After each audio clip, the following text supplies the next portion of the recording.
Uncomfortable सवालों का जवाब हमें भी देना होगा, अब चाहे इसके लिए जूते पड़े या मदर सिस्टर सुनना पड़े, लेकिन ये सवाल पूछने जरूरी है क्योंकि पुलवामा के बाद ये सवाल हमने नहीं पूछे थे। पुलवामा के बाद सर्जिकल स्ट्राइक तो जरूर हो गया, लेकिन पुलवामा में 300 किलोग्राम आरडीएक्स कैसे पहुंचा, पुलवामा की इंटरनल इंफॉर्मेशन कहां से निकली, पुलवामा की मॉरल रिस्पांसिबिलिटी किसने ली, उन सब सवालों के जवाब आज तक हमारे पास है नहीं, जिसकी वजह से आज हम देख रहे हैं पहलगाम में क्या हुआ।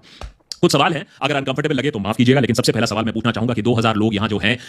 उसके लिए आपके पास कोई सिक्योरिटी अपैरेटस क्यों नहीं थी? इतनी बड़ी इंटेलिजेंस फेलियर आपके पास कैसे हो गई कि आप बोल रहे हो कि टूरिस्ट सीजन शुरू हो रहा है, हजारों लाखों की संख्या में लोग आ रहे हैं और आपके पास एक भी इंफॉर्मेशन नहीं पहुंची कि इतना बड़ा एक अटैक प्लान हो रहा है। उसके बाद लॉजिस्टिकल अपैरेटस देखिए कि कितनी देर हो गई आपको वहां तक पहुंचने के लिए, कितनी सटीकता से टेररिस्ट ने सोचा कि यहां तक तो कोई पहुंच ही नहीं पाएगा, तो आपके वहां तक पहुंचने में, हेलीकॉप्टर डिप्लॉय करने में कितने लोगों की और मौत हुई, इसका जवाब भी जरूरी है। रिस्पांसिबिलिटी कौन लेगा? अटैक तो हुआ, चलिए मान लिया आपने बहुत सारी गाली गलौज सुना दी, हिंदुओं को टारगेट किया गया, उस पर भी कोई शक नहीं, हमने पहले ही बता दिया, कलमा भी पढ़ने को बोला, कपड़े भी उतारे गए, आईडी कार्ड भी देखे गए, मान लिया that there is a religious angle to it. लेकिन रिलीजियस एंगल के बाद भी सवाल तब भी उठता है, ये अटैक कैसे हो पाया, इसकी मॉरल रिस्पांसिबिलिटी कौन लेगा? हमारे सिस्टम में रिस्पांसिबिलिटी लेने की आदत क्यों नहीं है, चाहे वो ट्रेन एक्सीडेंट्स हो या वो टेरर अटैक हो? क्या इसके लिए भी हम फिर नेहरू या बाबर या औरंगजेब या ब्रिटिशर्स को ब्लेम करेंगे, या बोलेंगे हां किसी की तो रिस्पांसिबिलिटी यहां बनती है कि इतना बोलने के बाद, और आपने बोला है, ये बात रिकॉर्ड पर बोला है कि हमने काबू पा लिया है टेरर सिचुएशन पर, सिचुएशन नॉर्मल हो गई है, टूरिस्ट बेखौफ यहां जा सकते हैं, तो फिर इसके लिए रिस्पांसिबिलिटी कौन लेगा? ये एक अनकंफर्टेबल सवाल है, लेकिन इसका जवाब हमें जरूर चाहिए।